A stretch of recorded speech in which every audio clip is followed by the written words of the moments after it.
Desde os primeiros momentos da criação até os dias de hoje, o Espírito Santo tem atuado silenciosamente, mas de maneira transformadora.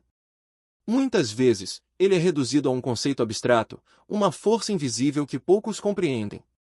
No entanto, ele é uma pessoa divina, ativa e presente em cada etapa da relação entre Deus e a humanidade. Compreender essa jornada não é apenas um estudo histórico, mas um mergulho profundo no coração da fé cristã. A Bíblia nos mostra que o Espírito Santo não surgiu em Pentecostes, mas esteve envolvido desde a criação do mundo. Ele se manifestou ao longo das eras, capacitando profetas, guiando líderes e preparando o caminho para a redenção. Sua atuação não foi limitada a um povo ou uma época, mas atravessa séculos, revelando o amor e a justiça divina. Entender essa trajetória é enxergar como Deus sempre esteve próximo de seu povo. Imagine poder conectar os pontos da história da salvação de maneira clara e coerente. Quando entendemos a ação do Espírito Santo ao longo do tempo, percebemos que nada foi obra do acaso. Cada evento, cada profecia, cada manifestação tem um propósito definido. E se isso é verdade para a humanidade como um todo, também é verdade para a sua vida. Portanto, prepare-se para uma jornada profunda e reveladora. Você verá como o Espírito Santo sempre esteve presente, atuando de maneira poderosa desde a criação até os dias atuais. E ao final deste estudo, será impossível não perceber o impacto real de sua presença na história e, principalmente, no seu dia a dia. A presença do Espírito Santo na criação. No princípio, quando tudo ainda era um caos, o Espírito Santo já estava lá. A Bíblia nos conta que o Espírito de Deus pairava sobre as águas, no livro de Gênesis capítulo 1 versículo 2, como uma força ativa na criação. Nada surgiu por acaso, nada foi fruto do acaso. Cada detalhe do universo foi moldado com propósito, e o Espírito Santo teve um papel essencial nesse processo. Desde o primeiro sopro da existência, ele estava operando. Quando Deus formou Adão do pó da terra, foi o Espírito Santo que deu a ele o fôlego de vida. Esse mesmo sopro que animou o primeiro homem é o que nos dá vida espiritual hoje. Sem ele, seríamos apenas matéria inanimada, corpos sem alma, vagando sem direção. Mas com ele, temos vida, propósito e conexão com Deus. Essa mesma ação criadora não parou no passado. O Espírito Santo continua agindo, trazendo ordem ao caos da vida humana. Pense nas vezes em que tudo parecia sem sentido e, de repente, uma nova oportunidade surgiu, uma ideia iluminou sua mente ou uma força inexplicável te levantou. Essa é a marca do Espírito, transformando realidades, renovando esperanças e restaurando vidas. Se na criação ele trouxe luz ao mundo físico, hoje ele traz luz ao coração humano. A pergunta é: estamos permitindo que ele age em nós da mesma forma que atuou no início? Pois sua obra não parou na criação. A queda de Adão e a perda da conexão com o Espírito Santo. O Jardim do Éden não era apenas um paraíso visual, mas um lugar de comunhão profunda entre Deus e o homem. Adão e Eva não apenas viam Deus, mas sentiam sua presença, pois o Espírito Santo estava neles. Era uma conexão perfeita, sem ruídos, sem barreiras. Mas uma única escolha foi suficiente para mudar tudo. A desobediência de Adão e Eva não foi apenas um ato isolado, mas uma ruptura cósmica. Ao cederem à tentação da serpente, perderam algo que ia além da inocência, perderam a presença plena do Espírito Santo. Pela primeira vez, experimentaram medo, vergonha e culpa, sentimentos que nunca haviam conhecido antes.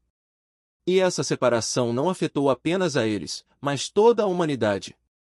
Desde então, o ser humano passou a viver com um vazio espiritual. A busca incessante por felicidade, sentido e plenitude nada mais é do que um reflexo dessa perda. Sem o Espírito Santo, o homem caminha às cegas, tentando preencher o vazio com coisas que jamais poderão substituí-lo. Mas Deus, em sua infinita misericórdia, já havia planejado um caminho de volta. Essa história poderia ter terminado ali, com a humanidade perdida para sempre. Mas Deus não desistiu. A promessa de redenção começou a ser desenhada, e o Espírito Santo não permaneceu ausente. A atuação do Espírito Santo no Antigo Testamento. Mesmo após a queda, o Espírito Santo continuou se manifestando. Ele não habitava mais plenamente no homem como antes, mas atuava de forma especial em pessoas escolhidas para cumprir missões específicas. Profetas, reis e líderes eram ungidos com seu poder, permitindo que realizassem obras extraordinárias. Moisés recebeu instrução divina para libertar o povo de Israel, Josué foi fortalecido para conquistar a terra prometida e Gideão, mesmo sentindo-se fraco, foi capacitado para liderar um exército improvável contra os midianitas. Cada um desses homens, à sua maneira, experimentou o poder do Espírito Santo. E se há algo que suas histórias nos ensinam, é que a força para realizar o impossível vem dele. Além da capacitação para feitos grandiosos, o Espírito Santo também inspirava os profetas a transmitirem a vontade de Deus. Isaías, Jeremias e Ezequiel não falavam por si mesmos, suas palavras eram movidas por uma força maior. Muitas das profecias sobre a vinda de Jesus Cristo só foram reveladas porque o Espírito Santo as inspirou. Mas algo ainda estava por vir. Deus não queria apenas agir pontualmente através de algumas pessoas, mas restaurar sua presença plena na humanidade. O plano estava sendo desenhado, e a maior revelação ainda estava para acontecer. O Espírito Santo na concepção de Jesus. Quando chegou o momento certo, Deus cumpriu sua promessa. Mas o fez de uma maneira que ninguém esperava, através de uma jovem humilde chamada Maria. O anjo Gabriel anunciou que ela conceberia um filho, e esse filho não seria gerado por meios humanos, mas pelo próprio Espírito Santo. Essa concepção milagrosa não foi um detalhe insignificante, mas a prova definitiva de que Deus estava pessoalmente envolvido na redenção da humanidade. Jesus Cristo não herdaria o pecado original, pois foi gerado pelo Espírito Santo. Ele seria totalmente humano, mas ao mesmo tempo, totalmente divino. Aqui, vemos o Espírito Santo cumprindo um papel essencial na história da salvação. Sem ele, o plano de Deus não poderia se concretizar. Maria, ao aceitar essa missão, não apenas demonstrou fé, mas permitiu que o próprio Deus viesse ao mundo de forma física. E se o Espírito Santo esteve presente no nascimento de Jesus, imagine o que ele ainda faria ao longo da vida dele. O batismo de Jesus e a manifestação da Trindade. Quando Jesus Cristo desceu às águas do Rio Jordão para ser batizado por João Batista, algo extraordinário aconteceu. Assim que emergiu, os céus se abriram, e o Espírito Santo desceu sobre ele em forma de pomba, enquanto uma voz ecoava do alto: "Este é o meu Filho amado, em quem me comprazo." Esse momento foi a revelação plena da Trindade, o Pai falando, o Filho sendo batizado e o Espírito Santo descendo. Esse batismo não era uma necessidade para Jesus, mas um exemplo para todos nós. Ele não tinha pecados para serem lavados, mas quis demonstrar a importância da obediência e da entrega total a Deus. O Espírito Santo que desceu sobre ele naquele momento foi a confirmação visível de sua missão.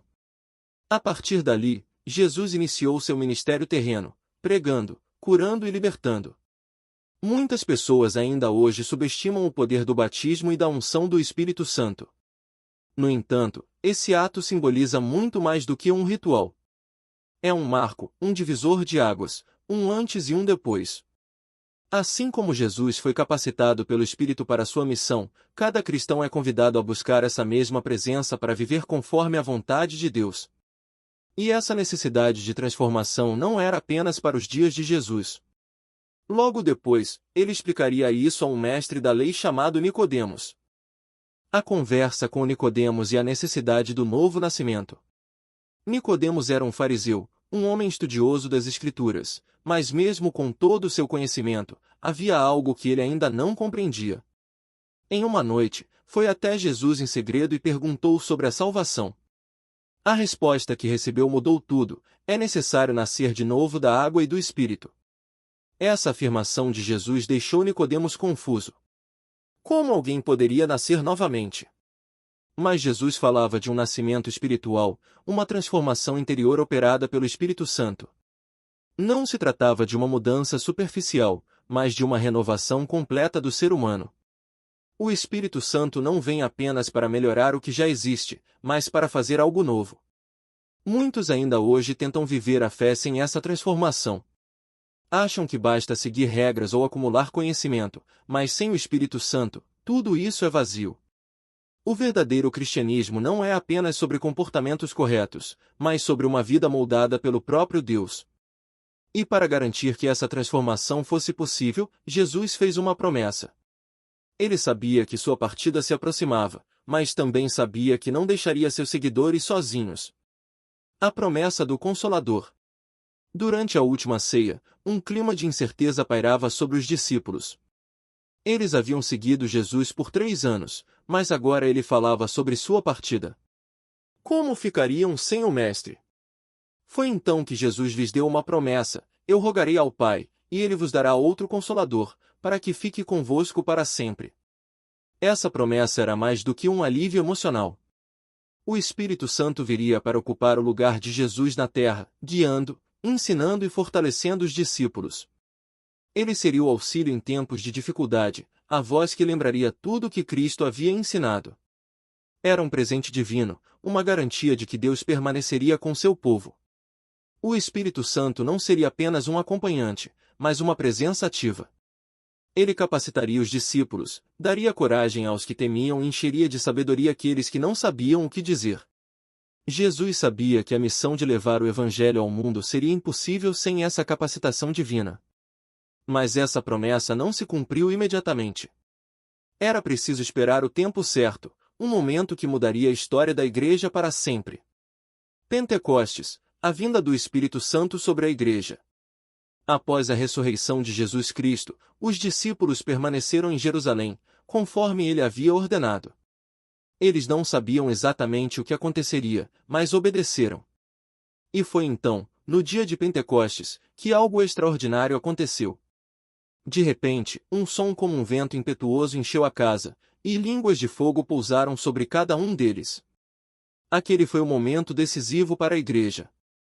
O Espírito Santo foi derramado sobre os discípulos, e eles começaram a falar em outras línguas, proclamando as maravilhas de Deus. Pessoas de diversas nações ouviram a mensagem em seu próprio idioma e ficaram maravilhadas. O medo e a hesitação dos discípulos deram lugar a uma coragem sobrenatural. Pedro, que antes havia negado Jesus, agora se levantava para pregar com ousadia. 3.000 pessoas se converteram naquele dia. O Espírito Santo não era apenas um conceito, mas uma força viva e atuante. Era o início de uma nova era, onde a presença de Deus não estaria mais restrita ao templo, mas habitaria dentro de cada crente. E se naquele dia a Igreja nasceu, sua caminhada continuaria com um desafio essencial: manter viva essa conexão com Deus. O Espírito Santo como canal de comunicação com Deus. Muitos acreditam que Deus está distante, inalcançável, mas o Espírito Santo veio justamente para mudar essa realidade. Ele é o elo entre o humano e o divino, a ponte que nos conecta ao Pai. Sem ele, a oração se torna monótona, a fé se torna fraca e a vida cristã perde seu brilho. A Bíblia nos ensina que o Espírito Santo intercede por nós com gemidos inexprimíveis. Isso significa que mesmo quando não sabemos o que dizer, ele traduz nossas dores e necessidades diante de Deus. Ele não apenas nos ouve, mas nos guia, nos fortalece e nos revela a vontade do Pai. Na prática, essa conexão se manifesta de várias formas. Pode ser aquela sensação inexplicável de paz em meio ao caos, a direção clara sobre algo que parecia confuso, ou a convicção de que algo precisa ser feito. Quando o Espírito Santo fala, ele não grita, mas sussurra ao coração daqueles que estão atentos. Mas essa comunicação só é possível porque um sacrifício foi feito. E esse sacrifício abriu o caminho para algo que a humanidade não poderia alcançar sozinha: a redenção e a restauração da união com Deus. A morte de Jesus Cristo não foi apenas um evento trágico, mas a chave que restaurou o relacionamento entre Deus e os homens. Quando ele entregou seu espírito na cruz, algo extraordinário aconteceu: o véu do templo se rasgou de alto a baixo. Esse véu separava o Santo dos Santos, a presença de Deus, do resto do povo. Mas agora, o acesso estava aberto. A redenção não foi apenas um perdão de pecados, mas uma reaproximação. O Espírito Santo, que havia sido perdido com a queda de Adão, agora poderia habitar novamente nos corações dos crentes. Deus não queria mais habitar em templos de pedra, mas em templos vivos. Cada cristão se tornou morada do Espírito Santo. Esse novo tempo trouxe uma transformação radical. Agora, não dependemos mais de sacerdotes terrenos para nos conectar com Deus. A relação se tornou direta, pessoal, íntima. O Espírito Santo não é um visitante ocasional, mas um companheiro constante. Mas tudo isso só faz sentido se permitirmos que ele atue em nossa vida. Afinal, o Espírito Santo não é apenas uma presença histórica. A presença viva do Espírito Santo em nossas vidas. O Espírito Santo não é um personagem do passado, mas uma realidade viva no presente.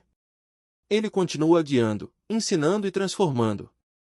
Sua missão não terminou em Pentecostes, mas se estende até hoje, alcançando aqueles que desejam viver uma vida em comunhão com Deus. Se você sente que há um vazio em sua vida, saiba que o Espírito Santo pode preenchê-lo. Ele não está distante, esperando que você seja perfeito para se aproximar. Pelo contrário, ele vem ao encontro dos corações dispostos. Tudo o que você precisa fazer é abrir espaço para a sua atuação. A caminhada com Deus não é feita apenas de conhecimento, mas de experiência. E a melhor maneira de vivê-la é permitindo que o Espírito Santo seja seu guia diário. Não deixe essa mensagem passar despercebida. Agora, te convido a se inscrever no canal, curtir o vídeo e compartilhar essa mensagem com mais pessoas. Que o Espírito Santo ilumine sua vida. Até o próximo vídeo.